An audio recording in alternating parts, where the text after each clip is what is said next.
వాళ్ళ చరిత్రలో మొట్టమొదటిసారిగా హైదరాబాద్ నగరంలో జయంతి వర్ధంతి కార్యక్రమాలు చేయడము, ఇక్కడ విగ్రహం పెట్టుకున్న తర్వాత ప్రభుత్వం గుర్తించి గౌరవించి గౌరవ ఆత్మగౌరవ ప్రతీకైనటువంటి సర్వాయి పాపల్ని ట్యాంక్ బండ్ మీద కూడా ఏర్పాటు చేస్తామని చెప్పేసి గత ప్రభుత్వము 3 కోట్ల రూపాయలు విడుదల చేసి స్థలాన్ని కూడా అర్పించడానికి మన మాజీ మంత్రులు, మన ఎక్సైజ్ శాఖ మంత్రిగా చేసినటువంటి శ్రీనివాస్ కూడా ఆధ్వర్యంలో కూడా జరిగింది. అంతేకాకుండా గౌరవకి ఆత్మగౌరవ భవనం పేరు మీద కూడా కోకపేటలో 5 ఎకరాలు ఇవ్వడం జరిగింది. దానికి కూలి చేసుకోలేదు. అయితే ఇవాళ సర్దార్ సర్వాయి పాపన్న ఆయన పేరు మీద కొత్తగా వచ్చినటువంటి కాంగ్రెస్ పార్టీ అధికారంలోకి వచ్చి మేనిఫెస్టోలో పెట్టి మేము సర్వాయి పాపన్న విగ్రహంతో పాటు ఆయన పేరు మీద జనగామ జిల్లాకు పేరు పెడతామని చెప్పేసి మేనిఫెస్టోలో పెట్టింది.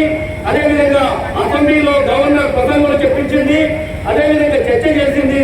ఆ సంబంధించిన మంత్రులు కూడా అధికారికంగా మాట్లాడడం జరిగింది. తక్షణమే ఏప్రిల్ 2వ తారీఖు నాడు సర్వాయి పాపన్న వర్ధంతి కార్యక్రమం కొనసాగుతుంది.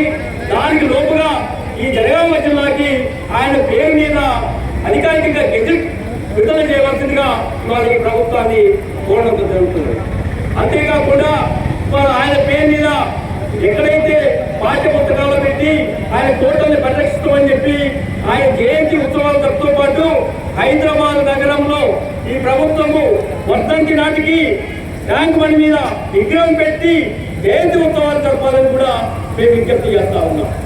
అదేవిధంగా వాళ్ళ గౌరవం సంబంధించి ఇవాళ తెలంగాణ రాష్ట్రంలో ఇవాళ 12 లక్షల మంది వృత్తి మీద ఆధారపడతా ఉన్నారు.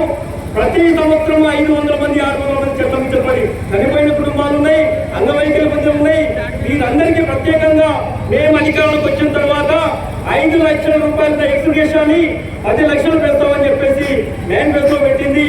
అది కూడా తక్షణము పెండింగ్ లో ఉన్న ఎక్స్గ్రేషన్ విడుదల చేయడంతో పాటు 10 లక్షల రూపాయలు ఇవాళ అధికారులకు వచ్చిన రోజు నుంచి అమలు చేయమని చెప్పి కూడా ఈ సందర్భంగా ఎక్స్గ్రేషన్ ప్రమాద బాధ్యులకు ఇచ్చే విధంగా అది కూడా నెలలోపు ఆ కుటుంబానికి అందే విధంగా చూడాలని చెప్పి కూడా విజ్ఞప్తి చేస్తా ఉన్నాం. ఇవాళ సర్వాయి పాపన్న అంటే ఒక గౌరవ